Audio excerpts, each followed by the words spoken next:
What are the future prospects that are left for India in terms of economic growth?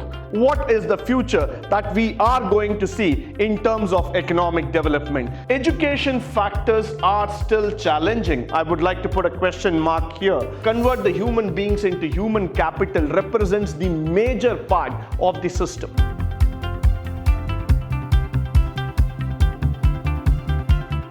Good morning and welcome to the session 6, the last and concluding session of chapter 5, Human Capital Formation. We are going to see about the future prospects of India in terms of human capital formation. So let us quickly go into the topic and try to understand what are the future prospects that are left for India in terms of economic growth. Now, moving forward, the topic is definitely going to be on future prospects, which means we are still hoping that India is going to make a rapid progress. India is definitely going to see a greater transformation in terms of human capital, in terms of knowledge, and in terms of development. But what are the prospects that are left for India? What is the future that we are going to see in terms of economic development? Let's have a quick insight. Now, the future prospect of India, we have three factors that is still remaining as a question for us. The first one is education factors are still challenging. I would like to put a question mark here. Why? Because still now we are binded by boards, syllabus and textbooks. India is a country which is still holding by the textbook, by syllabus, the theoretical knowledge. We have to reach a point, a transformation, where we are able to convert the knowledge into a practical application. We want a system that is flexible, that is systematic, that is understandable and accessible in nature. So in the long run, what we are seeing is that the concept of education should move towards transformation. The education should not remain anymore just like a board trying to control people, trying to project or benchmark people through marks cards and results. We want education to be a transformative agent that can take India to the next level. The next point is our gender equality or the gender equity factor. We have been still fighting about this trivial issue for many ages. India is a country that attained independence in the year 1947. Right from that year till now, about 74 years of independence, the one question that India has not been able to answer is, are men and women equal? There's a huge amount of debate that keeps on going in different angles, in different aspects altogether, but still we have not reached a conclusion on this factor. Why is that? Why is that we are not able to consider that women are equal to men? Why is that we are not able to give equal employment opportunity or equal thought process when it comes to women? This is a fundamental problem that lies in the Indian system itself. Why is that a male child needs to study and a female child is not being given that equal opportunity? Why is that the rural India still feels a girl child as a burden? Why is that many a times women are being demolished, are being depressed, are being demotivated altogether? So all these questions still come from that factor called as gender equity. Have we been able to achieve that gender equity in terms of education, in terms of human capital formation?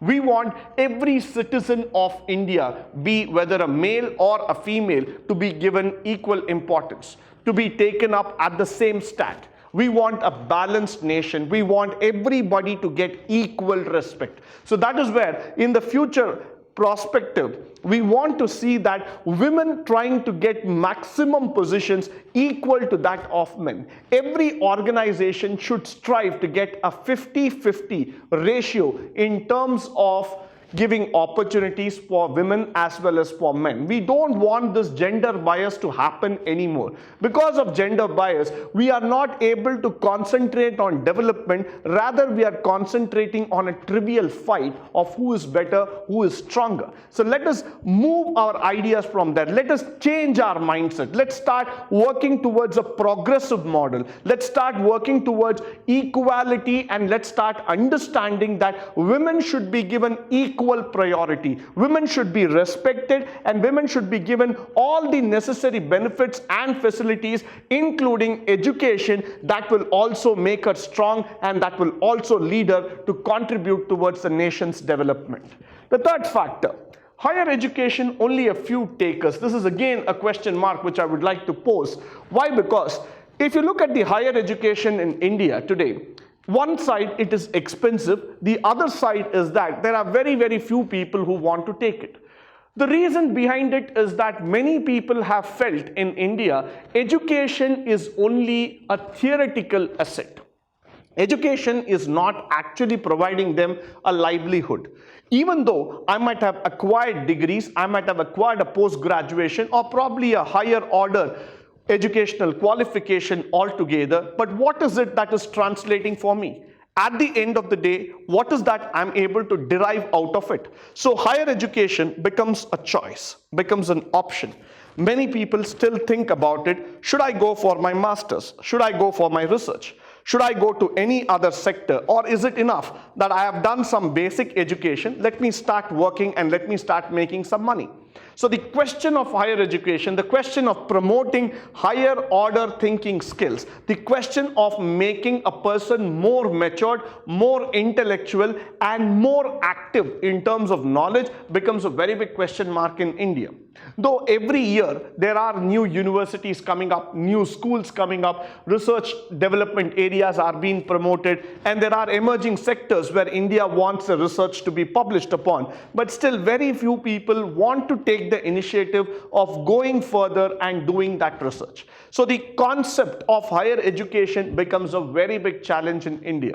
So somewhere down the lane, we need to make higher education not just mandatory or not just optional kind of thing, but we have to make it as a part of the mainstream. We have to make the students believe that the more they get educated in the terms of skill, it is not just the degree which I am trying to point out, it is in terms of the skill. If they get into the skill order, if they graduate themselves with useful skills, with the most validated skills that are needed for the hour, automatically what will happen is that India will have a better workforce than any other country in the world. And at the last, the objective of human capital formation can definitely be achieved by getting the higher education in place. Now, moving forward, coming to the conclusion part of this entire great chapter, I would always like to say that investment in education and to convert the human beings into human capital represents the major part of the system. So the government has to definitely understand that it is not enough that we have human beings as in terms of population, but it is more important to convert the human resource into capital assets and who would be able to contribute for the development of the nation. The second thing is that on-job training or any kind of health and migration issues, all these factors need to be given equal importance because that is where we will be able to create a skill-based India. Our objective has always been in terms of transforming human beings to achieve their best. And that is possible only when the investment in healthcare, education, on-job training, migration and other kind of factors have been taken into account. Unless and until we can create a secured India, India that is capable of looking after itself, a self-reliance mode altogether, we will not be able to achieve the true transformation. The next one, the concept of physical capital is the base for the concept of the human resource capital. Why? Because as we give importance to physical capital, as we try to understand the physical capital, there are some similarities. Just as we want to invest in land, building, plant, machinery or any kind of technology, we need to invest in human beings. We need to make it a point that every single citizen who's there in this country will play a definitive role in developing our country. We have to see that every single person in this country will become a great asset to the nation. So at any point of time, the government needs to spend some time, money and energy in terms of building the nation into a true human capital capital formation. So that is why I always say that the importance that is being given to the financial wealth, to the financial resources, the same priority needs to be given onto the human beings also. Now, moving forward, investment in human capital formation will definitely go for a growth enhancing procedure. I want that word growth to be understood very clearly. We have grown physically, we have grown by size, but we need to grow by mind. That is very, very important. So investment in terms of human capital formation is more from a mind perspective. Unless and until you are able to grow the intellectual capital of a person, unless and until you are able to make them understand the true meaning of life, the true objectivity of production, you will not be able to get the human capital formation done. Similarly, the human development and the human capital, because we were talking about those two words, development and capital, because these two words are quite interlinked, but then when I talk about the word development, it is more from a social perspective, the empowerment perspective, the benefits of living inside a society. So what is that we have done in terms of developing a human life? What is the security are we giving him? What is the benefits are we giving him? What makes a human being like a society and become a part of it? What are the integrative factors that are coming into picture to make that human being stick to our country? So all these questions are still there at the back of our mind. We are trying to find answers day by day so that we can make the human beings a part of this nation, a true transformation, and bring in the real meaning of development.